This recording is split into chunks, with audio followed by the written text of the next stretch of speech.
for judges to sentence anyone under the age of 21 to life without the possibility of parole. Almost 1 year later, no one has been released on those grounds. Lisa Newman Polk is a lawyer and licensed certified social worker. She's representing 7 people whose cases fall under this decision, which means they have been incarcerated since they were 18, 19, or 20. I spoke with Lisa earlier this week and started by asking what's changed in the last year. There's a lot of hope now. That's a huge thing. And people are very excited. And I'm sure there are people, I do not want to neglect victims' families for the fact that this can bring up an enormous amount of pain. And I would never act as if I know what that's like either. I can only imagine it. And it's, I think it's really important to say. I will say that not much has changed in terms of people actually getting out. Yeah. Where we are is that the parole board is massively overtasked. They have way too many cases to hear. To Governor Healey's credit and her administration, their goal is to have more commutation petitions. So that would be people who have maybe been sentenced to either maybe a life in prison or for a very long sentence, but is, really possibly unjust at this point. And it's a way for the executive branch to rectify perhaps a wrong that was done when you look back at it. But the parole board has too much work, and until something actually changes with the structure of how the parole board is functioning, I don't know how we're going to get through these decisions, because this is an approximation, but there's approximately between 140 and 150 people who are currently immediately parole eligible, and that number is going to keep increasing by approximately 5 or 7 within each calendar year. So the numbers are huge. So what I'm hearing you say is, really, has almost no one been impacted by this ruling as of yet, simply because there is not the manpower in place to actually execute? Correct. You spoke to us a bit about one of your clients. Are there other anecdotes that really come to mind that you feel like really resonates as examples of folks who should have this opportunity? Oh, I think all my clients should have the opportunity, for sure. But I can say one of the things that is a byproduct of the law changing that is so critical is that there are just a lot of people who've been sentenced to die in prison in this state who I am certain there are correctional staff who would say, get this person out of here. They're nothing like who they were at the time of the crime. I look at some of the cases I have, and one in particular that stands out is my client Ernest Nate Benjamin, who goes by Nate. And I just think it's a tragedy that he was ever sentenced to die in prison to begin with. He's been in prison almost 30 years.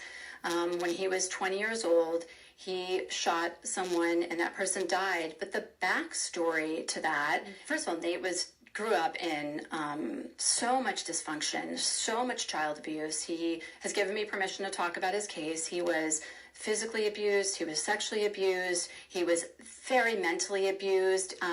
Mixed race and black father, white mother. His white mother would call him the N-word on the regular. He had some wonderful extended family members who are still in his life, but that immediate nuclear household was really stressful and really, really abusive. And he is such a sweet, kind, authentic man. And in addition to all of this horrific trauma he was experiencing leading up to adolescence, in and out of the systems, DCF and DYS, etc., when he was a teenager, he was selling drugs at that point, and somebody threw acid on him, came up to him and threw acid all over his body, and his skin was burning off of him. And as you can imagine, an extremely traumatic event, thought he was going to die. He still has scars from that today. And he was in what was then MGH for about 6 months recovering from that. And when he got out, there was no talk of post-traumatic stress disorder. There wasn't the kind of services. He wasn't a, quote, adult at that point. And he's basically back out in the community with severe PTSD, still selling drugs. And if people say, well, why is he making bad choices? I say, again, if you're coming from a situation where that's what you know and that's how you know you're going to make money and support yourself, right. It's judge what you've been through yourselves. But at any rate, so the day in question of the murder, there was another individual who, and I know Nate would never want to disparage the person that he shot, but there is the reality that the other person was selling drugs. There was a younger girl out with him. Nate went up to say, "What are you doing?" Like, it was a kind of a turf war situation. Like, "You're on my block." And the other guy was like, "No, I'm not leaving. You don't have a right to this block." And that guy then said to him, "I'm coming back and I'm going to wet you up." Mm-hmm. And what that means is, I'm going to kill you. Mm-hmm. And I should have noted that before the acid incident, that person also said, "I'm coming back and I'm going to kill you." And so here he is about a year later, recovering from this horrendous, almost, near-death experience without proper treatment for his mental health, without proper resources to get him really on his feet, coming out of this background. And he had a moment of freaking out with fear. He shot this person, and then he immediately put the gun to his head and almost shot and tried to shoot himself, but there were no more bullets. He was so distressed, he runs off to Puerto Rico, and he was so guilt-ridden that he ultimately came back some weeks later and turned himself in. And did Nate do something wrong? Absolutely. Does his heart really hurt for the victim's family? Absolutely. He feels a tremendous amount of guilt. And at the same time, I can just say, as his advocate, what has happened to him is also, I really question the justice in it. And so he had efforts to overturn his case. They never went anywhere. He tried at commutation some years ago, and it didn't go anywhere because commutation petitions for life sentences really only started again at the end of Governor Baker's term. And so it's someone like that who has done so many programs. He's so insightful. He's actually has been blessed with having an incredible clinician who I know he'd want me to give a shout out to, Mark, his clinician for 10 years. And he's been doing incredible work with his current clinician, Vanessa, who's been doing EMDR with him. So all of that is simply to say, Nate was destined to die in prison, and he's only 49 right now, and he has so much to give. And this is one thing that the Mattis decision is able to rectify, is, I believe, give him that second chance, and I think rectify a wrong from us as a society. So what would you say, because I'm sure people are saying this, how do you respond to critics thinking that this should take a while, that you're talking about people, and I think you mentioned this, releasing people who committed murder?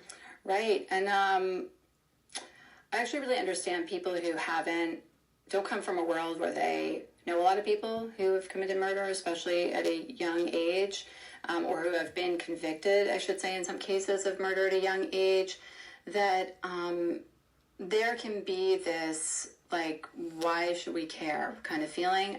But when you actually get to know people who are in this situation, this is not a bleeding heart perspective. This is just, I think, a basic humanity perspective, and actually should say a lot about the hope and goodness of humanity, that some of the people, or many of the people who are labeled the worst of the worst, actually do have redeeming qualities, actually do work to really change their lives.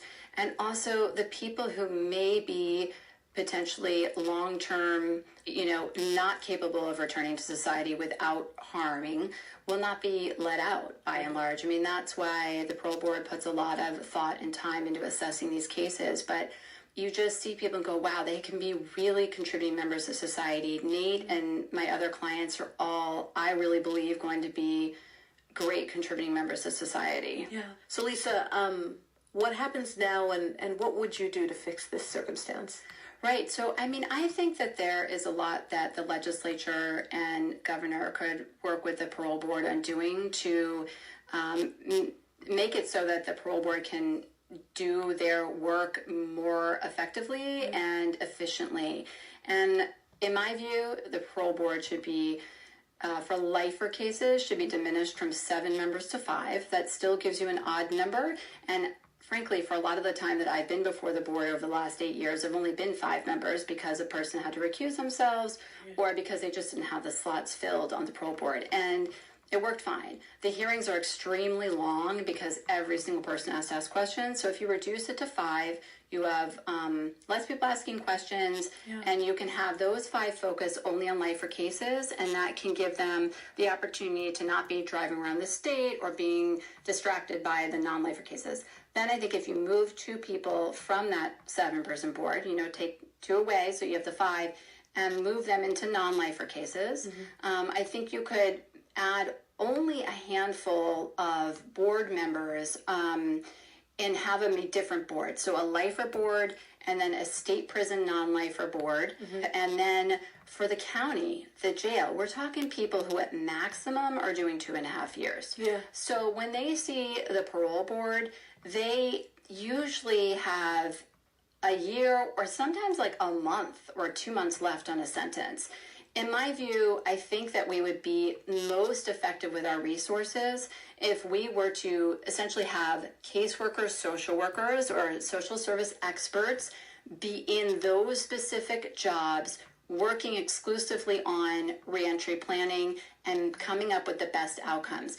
We know all these folks are getting out, and I think, frankly, that the team of folks should be doing a lot of the non-lifer cases in the state where someone's getting out within a year anyway. Right. The resources at that point, they're coming back to our communities. Do we want to continue to have a recidivism rate where people go out and come back? It's not just like people are just bad people. It's we all are products of a combination of our biology and our environment and what has happened to our brain, in the process. So I really think that Massachusetts has been making some progress on reentry programs for people, which have been making a big difference in some of my clients' lives, but we have a lot more we could be doing, and that's where I think the focus should be, is that basically has social service experts for some of these lower level cases.